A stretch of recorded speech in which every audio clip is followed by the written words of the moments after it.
The indomitable John Marrone is here, and he's going to share his 6-point strategy for lead conversion.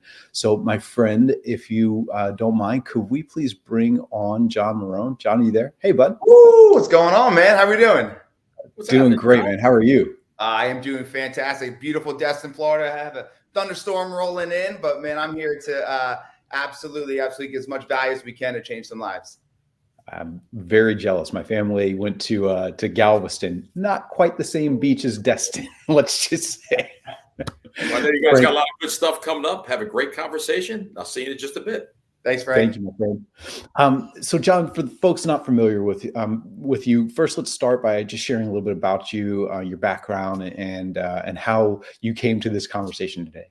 Yeah, so if we talked about the entire background, it's going to take up all the time. So I would be very short with it.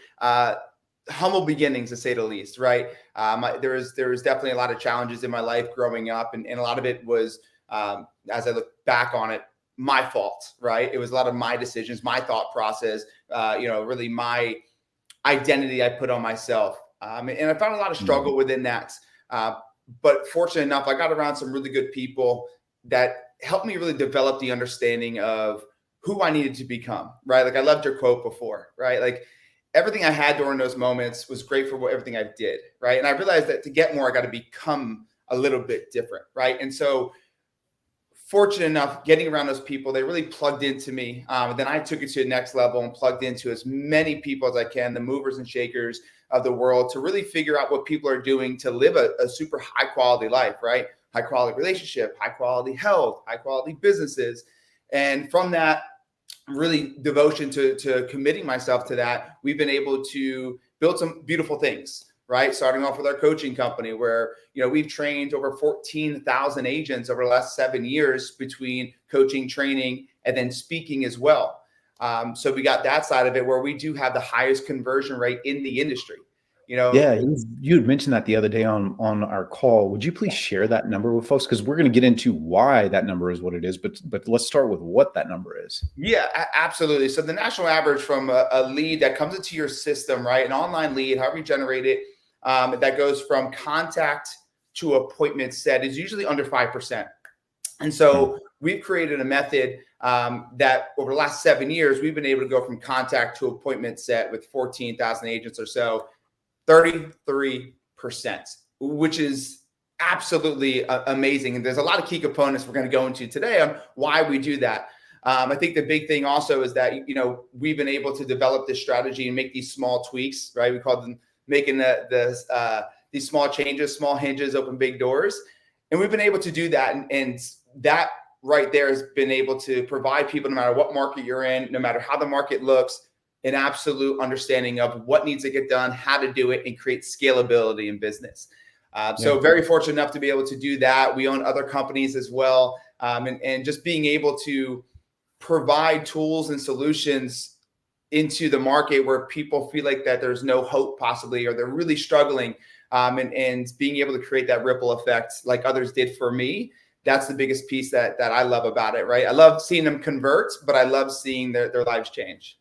Well, and that's so gracious of you to come on and share this. By the way, for those of you at home, grab your pen, grab your paper. I mean it. You're going to want that.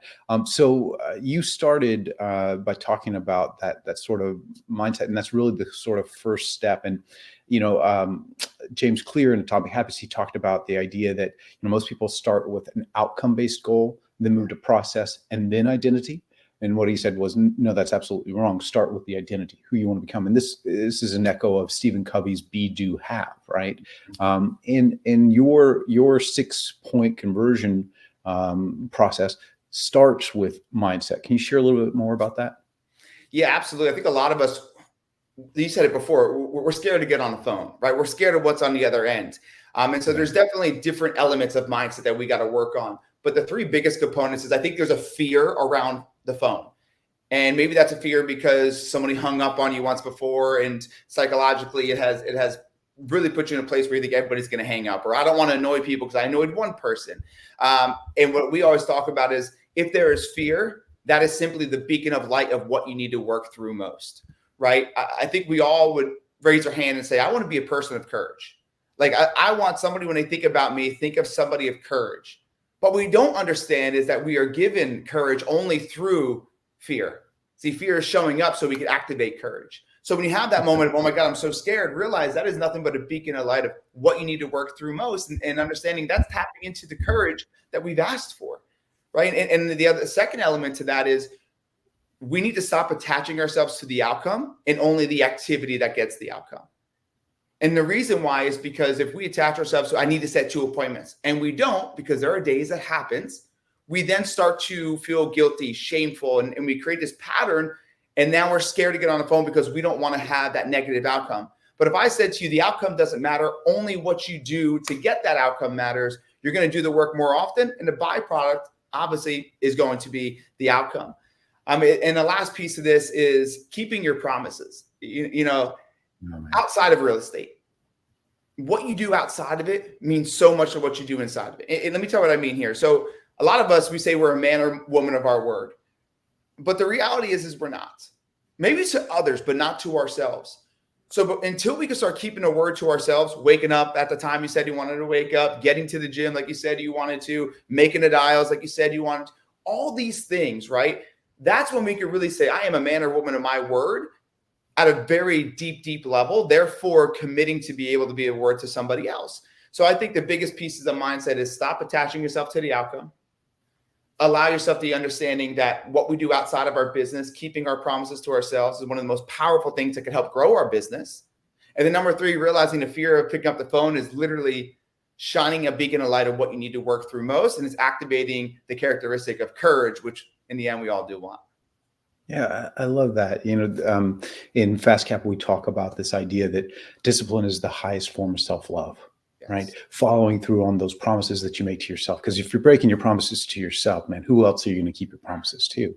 And I shared this with my team the other day. I saw this quote. It was, stop trying to get everyone to agree. When you need everyone to agree, the least agreeable person has all the power. And when it comes to making these phone calls, the idea that, well, somebody's going to be disagreeable. Somebody's going to hang up or tell me off. Okay, yes, they're not your people. So what? There's a lot of other people out there who want to be your people. Pick up the phone for them and just ignore those who don't. So I love that. So the next step, you talked about this, and I absolutely love this because I, as a athlete myself in my past life and just in general, I have routines before I do things. I have a routine, by the way, whenever I go to do this. Fun fact, I text my wife, say, wish me luck. And she texts me back, good luck, right? Every single time. So, but you talk about routines. Tell me more what you mean by that. So first, I want to drop something in here really quick because you talk about your routine before you do this. So do I. I literally just posted on Instagram. I sprayed cologne on me. You guys can't smell me, right? Like, you can't smell me. My wife can. My kids can. It's a wonderful thing. But the reality is why? Because it releases something in me, right? That heightens me up. That creates this this dopamine hit that allows me to have a higher energy. And so that's just a little bit of routine before I even get on a virtual call. So what do we do before we get on a call with our dials? And so I had an interview with a friend of mine. His name is Heath Evans. And so, on my podcast, and he played with the Patriots and he played with the Saints. So Drew Brees as a quarterback and a Tom Brady. We all know Tom Brady, right? Whether you like sports or don't, he's the GOAT. 7 rings. Well, before he had 7 Super Bowl rings, he came out in the 6th round. He wasn't the best out there. So I said, dude, how did Tom Brady, not having the best team and not having the best attributes on paper, win so many Super Bowls? How do you win so many? He said, it's real simple. He said, it's what he did prior to the game that made him so successful in the game. So I started thinking about real estate agents. What do we do before we get on the calls? That's really the thing that's stopping us from really converting at a high level. And so we came up with these 5 W's to win the game before it starts. So W number 1 is figure out what you want. Now, this seems simple, right? Yeah. But I'm just going to play a scenario with everybody. When was the last time you bought a car? Now think about when you were buying that car, did you see more or less of those cars on the road? Well, you saw more, right? Now, it wasn't a coincidence. What happened was you activated a part of our brain called the reticulating activating system, RAS, which allows us to start to focus on things more. You literally flip the switch in your brain saying, I want this car. And you started seeing more of them. So how do we do this in our real estate business before dials? Instead of saying I need to call for 60 minutes, because all your brain is going to see success in 60 minutes. It's I'm going to set 2 appointments. So now your brain finds ways to ask better questions to therefore get better results. So activating that RAS to figure out the what. Next is the why. I'm a big believer in deep why, but I'm also a big believer that a deep why won't get the job done every single day when we need to just put in the work when we don't want to. So we have a 12-week year, and that 12-week year, we have a why with it. And the next 12 weeks, what do you want and why do you want it? Have that in front of you. Because when you collapse the time of what you want and why you want it, you'll create more urgency into your activity. Okay. The next one is going to be wow. And what I mean by this is what is your energy like? You know, there's a guy named Ray Lewis who played in the NFL, and that man, when he walked out of the tunnel, he did his little shimmy, and this little shimmy threw the grass up, and he roared, and everybody, their energy uplifted. How did one man do that? Well, strategically, he did it. So what are you doing to get your energy right? Are you standing up, right? Are you going ahead and listening to some good music? Are you praying? Are you getting grounded? What is it that gets your energy to the level that you need to get to have somebody want to talk to you? And by the way, energy is not just about volume. I'm originally from Jersey. I'm Italian. I'm loud. That's just the way I am. But it's about tonality. Think about the best storytellers. They take you through this journey of this story. And they drop these eaves and these valleys of their conversation. They grab your attention. Are you doing that? And if you're sitting down making calls and someone said no to you, you start to slouch. They hung up, they start to slouch. So now you're actually crunching down on a thing that creates the best tonality, which is your diaphragm. So get the best energy, stand up and you make calls. The next one is going ahead and figuring out the aspect of winning. See, when I say winning, a lot of us think about just the success that we have. When I say winning, I mean confidence. When I say confidence, I mean role play. So very quick again about my man, Heath Evans. I said, okay, what else? Tell me more about Tom Brady, right? Give me all the nuggets. And he said, John, he practices better than anybody. He practices more than anybody.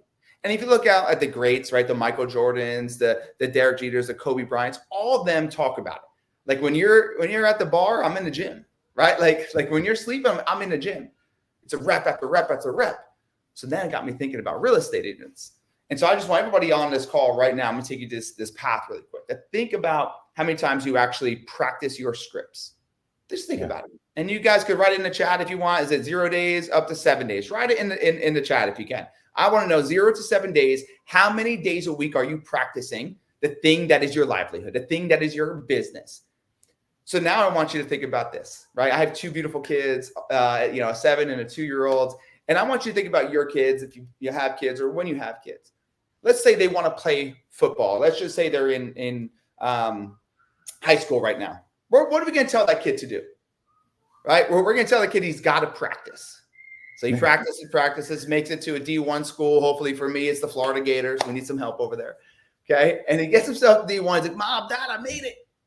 What do I do? We're going to say, practice. Okay. So he practices. Then he gets drafted to the NFL. A lot of boos. I'm going to hear a lot of boos on the chat. I know it. But to my favorite team, the Dallas Cowboys. All right. Oh, I'm a Texan and I don't even support that. But go ahead. A lot of people just jumped off this live right now. But whatever it might be, now he gets there, and what do we say? To be the best, son, you got to practice. So hear me, guys. If you take anything from my session, if we're going to tell our kids to be the best at what they want to be the best at, sports, academics, dancing, singing, whatever it might be, you need to practice. You need to put in the work. But yet mom and dad on this call right now just told us that they are practicing 0, 1, maybe 2 times a week in their business. So how can you ask your kids to hold themselves to a standard that you're not willing to do for yourself? That has to change. And once you start to raise your standards, you start to raise your results. So practicing, my favorite quote is, you want to increase your pay, increase your role play. And those are the W's to really win the game before it starts. Well, so let's talk about the role play, because you have the next was opening line. And I think this is what really intimidates a lot of people is I don't know what to say. So can we talk about the opening line? Yes. And what I want to preface is this. Concept remains the same in everything we do. What do I mean by this? Seller leads, there's multiple, right? You have home valuation, you got FSBO, you got expired, you got circle prospect, all these different types of seller leads. Then you have buyer leads. Concept remains the same. And that fact is what we're going to walk through here in a minute. Do some of the words change, vocabulary change? Yeah, absolutely. But concept remains the same. This is throughout. So we're getting majority of our objections from the opening line. right? We've done studies where it's over 70% of the objections come because your opening line is not dialed in, you sound scared, and you're not asking the right question. So if we know 70% of our objections are coming from the opening line, we got to get really good. And so what we use, right, is a very curious, very casual type of opening line, but we don't step on landmines. If you're saying, hey, is this Bryon? Immediately stop that. Why? Because 50-50 chance you're going to step on that landmine. He's like, no, it's not. It's not Bryon. Even if you go through the opening line and you said his first name, remember, the human brain, we don't like to be sold, but we love to buy. So if we feel like we're going to be sold, we immediately back out. When we hear our name, boom, we're going to try to back out of it, right? And so that's the first thing. We don't want to say the name. We also want to just, once again, open it up for a very easy question. So it sounds like this. Make sure you guys got your pen and paper. Hey, so first of all, once again, when I say, hey, I'm not saying, how's it going? Okay. Just listen to it, because I say how it's going, right? Hey, how's it going? Immediately, that's a 50-50 chance. Just want to throw that out there, right? Yeah. Hey, this is John with the home search site. So I'm taking a look at some homes over in Destin. So I'm just curious, are you looking to make a move in the next few months, or are you just browsing? I'm going to say it again because that's the jab, and I'm going to give you the right hook in a second, right? We're going to tee them up. Hey, this is John with the home search site. I noticed you were taking a look at some homes in Destin. So just give me a call, see if you're, looking to make a move in the next few months, or are you just browsing? We know the majority of their objection is going to be what, guys? Just browsing. When we give them that objection, where does their wall then go? Drops. Yeah, I'm just browsing, man. We were just on the site looking. Now here's the right hook. Awesome. That's exactly what we have the site set up for. Hey, well, I got you. What's prompting you to browse? The curiosity, right? The I'm dropping the us in there very purposefully. So just browsing. Hey, great, man. That's exactly what the site is there for. Hey, well, while I have you, what's prompting you to browse? And so that opening line, so 1-2 basically, right? And so you set them up, you say just browsing, their wall comes down, you'll hear it in their tonality. We are just browsing. Then we come in and we hit them with that second part. Got it. Love that. All right. I want to stay on this. The next one in yours is asking whys, and you made this great point about making sure that you really kind of get curious about their answers. Can you talk just briefly about that? Because I want to go over to the objections piece. Absolutely. So we definitely want to get to the objection of interest rates, but first we got to get to the nuts and bolts. We keep talking about the NAR lawsuit, everything that's happening, and guys, it's never been more important than it is in today's market to add true value. Right? To truly add value. And the way you do that is not by surface questions. How many bedrooms? 3. How many bath? We got to get deep. And so we use the method of 3 whys for every what. But the way we do it, there's a conversation flow, right? So it would sound like this. If you guys have your piece of paper, write down why question, right? So you write down what question followed by a why question. And then this is the bread and butter right here. You listen to understand, not to respond. You extract information. You build a conversation, then you ask another why question. So it might sound something like this, right? Let's say Bryon says, looking for 4 bedrooms. Awesome. So tell me a little bit more about why 4 bedrooms? He says he's got 2 kids. They have 2 bedrooms right now. They're really crammed over there. I then extract information. I talk about his kids. That's awesome. I got 2. How old are yours? Going through that. But then I don't leave. This is where most agents leave. This is then where I come in. So, man, you got 2 bedrooms now. I can see, obviously, 4 is going to open things up. So what would that do for you to have an extra 2 bedrooms in your home? And now I'm listening for the key, guys. Emotion. Write this down. Emotion creates motion. So that's what we're trying to get to. And you don't get that on the first why. You know why? Because the first why is always a lie. We need 4 bedrooms, first why. Second why is probably going to be, we got kids have to have their own space. Third why. Because I'm tired of the kids fighting each other and not having their own space. And, the environment is crazy right now. And there's a lot of stress. That's the emotion. Yeah. So that's right there is going to be that conversation flow to really get 3 whys deep. That's awesome. All right. Real quickly, I want to get to the objection. So interest rates, we talked about this, and this is a big thing that's holding some people back, rate lock, whatever. How do you deal with this? Yeah. So first thing is we never agree with them, guys. Never agree. And secondly, stop proving your point before you prove your value. Stop proving your point before you prove your value. I get it. There's multiple ways to go ahead and help them, from, rate buy downs to seller concession, all these things. But right now is not the time, right? So simply when they say, hey, interest rates, hey, look, I get it. I'm not saying I agree. I'm saying I understand. Look, I get it. Let's just say interest rates were exactly where they needed to be for you. And let's just put them to the side for a second. Pause. So what had you start looking in the first place? Right? And I'm taking my step back. Hey, look, I get it. Why don't we do this, right? Let's just say interest rates were exactly where you needed them to be. So let's just put them to the side for a second. I'm curious, what had you start looking in the first place? And then they're going to talk. And then I love this line. Look, man, I'm not going to ask you to buy a house tomorrow. It's got to make financial sense for you. I just want to make sure you got the right person with the right strategy for the right time. Does that work for you? And that was the clarity close that is absolutely crushing it for all of our agents. And the thing of it is they don't want a rate. They want a house that they can afford, right? Yes. And so I love that you're sidestepping that all together and just focusing on what's really, truly important for them. All right. We got one more minute. Can you quickly talk about the closing? Because I love that too. Yeah, absolutely. So a lot of us have great conversations, but we're scared to ask for the business. And so what we tell all of our agents is, look, keep it simple. Everything is the same. Buyers, sellers. This is how you set it up. So you got their value by getting their why, right? Now it's like the next step in the process. The next step in the process is always your line. And the reason why we say that is because when we are practicing it, when your brain sees the opportunity to ask, it's not confused on how to ask for the business. It knows already because you've trained it. Very simple. Hey, next step in the process, it's super simple. We just want to make sure that we could bring you kind of our strategy and what we could do for you. But I also would love to bring you some hand-picked homes that might make sense for you. So what works better for you, Tuesday or maybe Thursday? Yeah. Right. But the next step in the process, and it's super simple, and that casual close, and then asking this day or that day, right? A lot of us know about that, but it's how we enter that, which is the most powerful part. And I just want to mention this too, because this was such a piece of gold. What you said was in the conversation, you're going to send them the calendar invite and you're going to tell them, hey, hang out on the phone while I do this. And this getting them to accept you were sharing with us just makes it so much more likely that they're actually going to maintain that appointment, which I thought was just such a critical thing. They have to raise their hand, right? We love appointments that are set, but I love appointments that are kept way more. So it goes something like this really quick, guys. So instead of just sending in a calendar invite, you ask, hey, do you use a calendar to run your day? Yes, I do. Hey, what's the best email? Even if you have one, got to get them to say it. johnmarrone@gmail.com. Got them to say it twice. Awesome. Quick favor. When I send this over, can you just hit accept? Hit accept so that it pops up on our calendars. Oh yeah, absolutely. 3 yeses. It drives the chances of them showing up tremendously.